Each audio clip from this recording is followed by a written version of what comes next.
Продолжается наш репортаж с финала второго сезона StarLadder. Со мной рядом Виталий Волочай, также известный как Вилат, бессменный комментатор всея StarLadder и самый известный в СНГ комментатор. Ну, Вилат, твои впечатления от первого дня? Ну, как бы я ожидал, что все будет немножечко похуже. Хуже? Да. Ну что, вспоминая прошлые финалы, вспоминая там, например, разнообразные лан-турниры, которые мы последний раз тут пытались сделать, ну, не по одной дисциплине, а там по мультидисциплинным каким-то там турнирам, была беда, потому что начиналось все там с 11 утра, начиналось с проблем, с неработающих серверов. И там затягивалось, как вот на прошлом сезоне, до 4 утра финалы доты. Поэтому заранее мы выставили требования нашим судьям, чтобы они сделали гибкое расписание. Мне на один матч Best of One доты дали 2 часа 15 минут.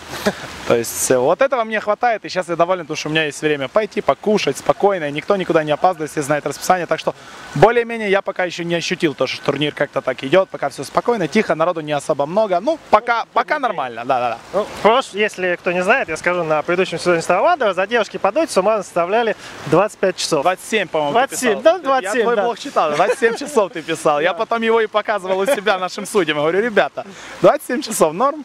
Так что, надеюсь, сейчас так не будет. Ну, по крайней мере, у нас сегодня была вот задержка 25 минут из-за того, что румынский игрок команды Маус дважды попросил ему поменять компьютер.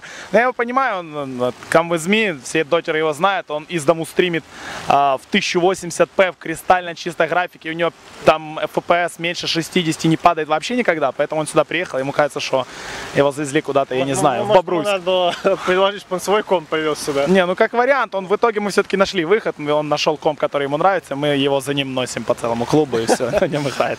Ясненько. Слушай, ну начало финалов было омрачено тем, что несколько команд не смогли приехать. Твое вот отношение к этому? Ну, как бы после первого сезона у нас там тоже была беда, когда у нас Ицгосу американцы не приехали, и нам пришлось им срочно искать замену. Ну, собственно, нашли в лице М5. На этот раз мы перед сезоном провели со всеми командами, практически не только с командами, даже не с менеджерами общался, а чуть ли не напрямую со спонсорами, то, чтобы команды дали гарантии на то, что они будут иметь возможность приехать. Плюс мы в прошлом сезоне сделали задел 10 дней, сейчас сделали задел почти 20 дней, там 17 дней после конца сезона до этого. То есть, ну, по сути, возможность прилететь есть. То есть, да, с того же Стокгольма, я вот смотрел билет, там 218 евро стоит туда-назад. Ну, как бы, то есть, 1000 евро. К тому же мы тут accommodation. Если очень надо каким-то бедовым командам, мы там квартиру им можем помочь снять. То есть это небольшая проблема. Но как бы нас все заверили, что все хорошо. Закончился регулярный сезон, определилось. Ну вообще еще за 2 тура до конца регулярного сезона у нас была такая ситуация, что у топ-6 команд было одинаковое количество очков. И мы собрали всех менеджеров и обсудили с ними ситуацию, не хотят ли они до 6 расширить количество команд на лане. Все за, все очень боялись, что не попадут. Все руками, ногами за, в итоге мы расширяем до 6, получается вот у нас 6. Все говорят, что все отлично, ЕГЭ говорят, завтра пришлем билеты, Кейта, шведы тоже с помощью компании Razer, представитель, который со мной связался, я сказал, да, мы гарантируем, они поедут. Все говорят, все отличненько, в итоге мы устраиваем дополнительный турнир М5 Даррер МТВ, отсеваем МТВ, которые были готовы ехать, мы их отсеваем. Ну и я спокойно себе уезжаю на 5 дней на моря. Отдохнуть перед финалами.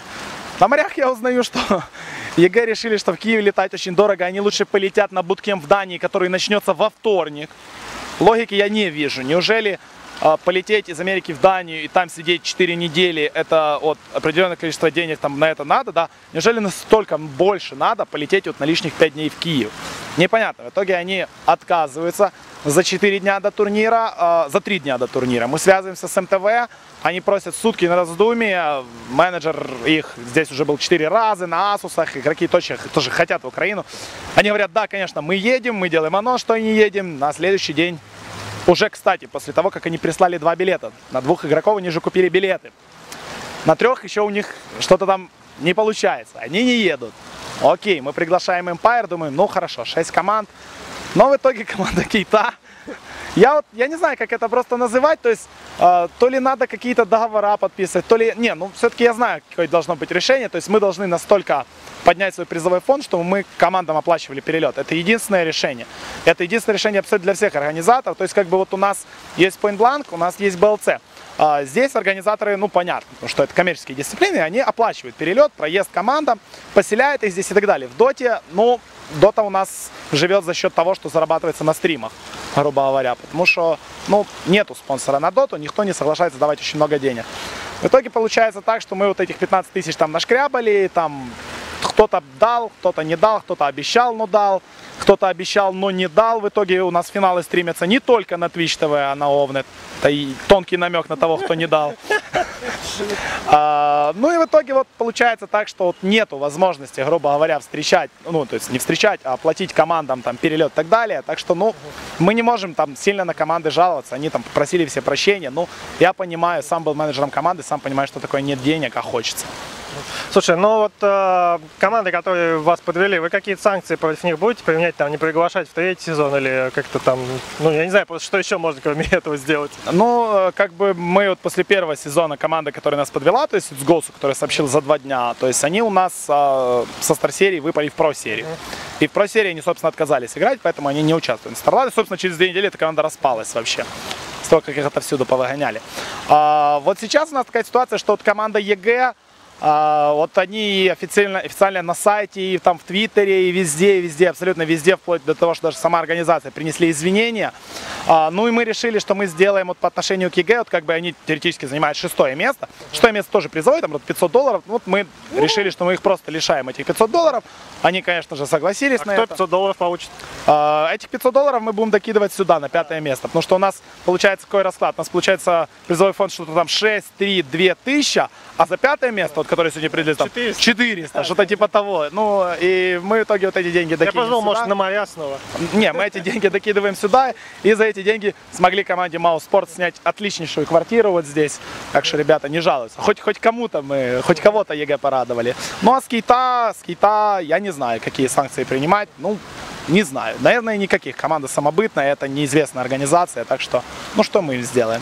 Нет. Ну, вот здесь логический же вывод напрашивается, что если в третьем сезоне не будет повышения призовых, даже за первое место, либо какой-то поддержки команды за перелеты, то приглашать американские команды, ну, по крайней мере, смысла нет. Да, мы это еще и обсуждали перед 2-м сезоном, но сейчас перед 3-м сезоном у нас есть кое-какая идейка, я не могу ее сейчас полностью еще сказать точно, потому что я даже не уверен, что в 3-м сезоне, ну, что 3-й сезон вот начнется он в августе, вот я не уверен, что Дота начнется в августе, потому что, ну, как бы, International на носу, и большинство команд, ну, смысл им играть там перед International, то есть они, если и будут играть, они там будут играть дурку валять.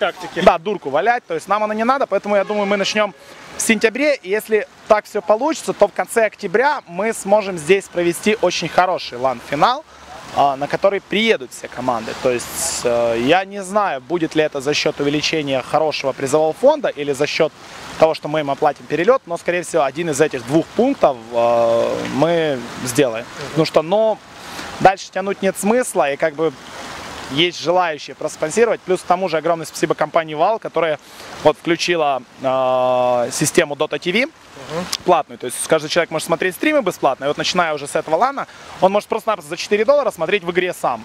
С нашими комментариями, но сам мышкой водить. Ну то есть это и у него сохраняется эти реплей и так далее. Вот за счет этих денег мы опять-таки сможем, за счет этих денег заработанных на этом, мы сможем поднять призовой фонд, ну, практически в 2 раза, я рассчитываю.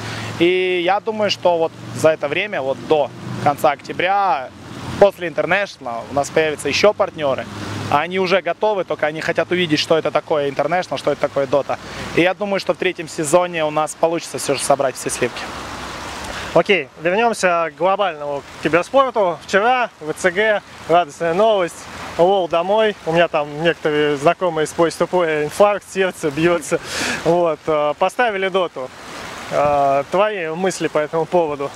Знаешь, с 2007 года на форумах я там плакались мы создавали голосования, петиции, сотнями тысяч народа их подписывали, занимали первые места во всех рейтингах, когда была первая дота, но она нахрен никому не надо была, поэтому мы так и не попали на ВЦГ. Сейчас, когда ВЦГ уже стало, ну не тем ВЦГ, ну не тем ВЦГ, каким оно было раньше, уже как-то вот не так. Я вот вчера в поезде еду, захожу там в Твиттер, смотрю, опа, Дота на ВЦГ, думаю, нифига себе, одному позвонил, в натуре, второму позвонил, в натуре, написалось в Рогу, да, в натуре, думаю, ну нифига себе, прикольно, типа Дота на ВЦГ. Но по сути, а что такое Дота на ВЦГ? Valve спонсирует International. International это очень крутой турнир. Есть DreamHack, DreamHack очень крутой турнир. Есть StarLadder, такое, ну, более-менее, ладно. Окей. А что такое будет Dota на ВЦГ? Dota на ВЦГ это будет 10 китайских команд и сборная России, сборная Украины, сборная Швеции, сборная Америки. Кто на это денег даст, я опять-таки не понимаю. То есть я так думаю, Valve там дадут определенную сумму, но это явно будет не 100 тысяч долларов. То есть я думаю, там призовой будет, ну, $1040, но не больше. Так что, по-моему, слишком поздно все. Ну, я понимаю, что пока игра была неофициальная, она не могла появиться на ВЦГ. Сейчас она станет официально, вот скоро появится на ВЦГ. Да, это будет круто, но это уже вот не то. На СВЦ классно. На ЕМ, если бы добавили, я бы Кармаку станцевал бы польку голышом, но вряд ли. Да, да, Кармаку будет посмотрит. Ну, это понятно. А вот в глобальном смысле, как Valve, ну, понятно, что, скорее всего, все решилось за счет денег. Ну, понятно. Valve, ну, им, по сути, ВЦГ особо был не нужен. В принципе, так же, как и Riot'ом. Но, тем не менее, явно... Ну, я считаю, что вот в первую очередь вот это решение добавить доту на ВЦГ, вот оно не надо было никому. То есть мне ни холодно, ни жарко было. Командам тоже было ни холодно, ни жарко. У них есть International, DreamHack, который пройдет буквально за неделю до ВЦГ, по-моему. То есть зимний DreamHack. То есть командам хватало всего. То есть переться куда-то в Китай, играть в Dota 2 против китайских команд было не круто. Но тут, по-моему, Valve включили уже быка. Потому что, ну, как бы... $1 миллион турнир, через неделю LoL анонсирует $5 миллионов. LoL на ВЦГ. Ну и тут уже пошло дело принцип. Я только рад. Слэм, говно твой LoL, не играй в него. А Слэм играет в LoL, что готовится комментировать? Слэм подсел на LoL, да, и Слэм уже задумывается над тем. Да, что типа надо бы перейти. Ну, я только рад, потому что Дота лезет. Я еще надеюсь просто-напросто, что рано или поздно устаканится вот этот вот движ там в 4 дисциплины, там, грубо говоря, StarCraft 2, Dota 2, CSGO, надеюсь. И там еще одна, не знаю, хоть танки, мне все равно. Окей, я тебя понял. Ладно, Виталий, последние какие-то заключительные слова, благодарности и приветы. Спасибо всем, кто мне помогал в организации, кто встречал команды, расселял команды, сетки рисовал, пока я отдыхал на морях. Спасибо организации Empire, которая за полтора суток до турнира отреагировала и смогла ребят собрать и отправить сюда, хоть они там и были в Минске, и где только не были. Ну, спасибо нашим спонсорам, которые помогают. Огромный привет тем, кто обещал помочь, а сейчас не отвечает по имейлу. Мы вас помним, рано или поздно об вас все узнают, так что лучше подумайте так. Ну и болейте за М5, за Володьку. Да, окей, а я в свою очередь передаю приветы и благодарности нашим партнерам, благодаря которым мы смогли провести этот репортаж. Виталий, огромное спасибо, удачи тебе и надеюсь, третий сезон пройдет как надо. Спасибо.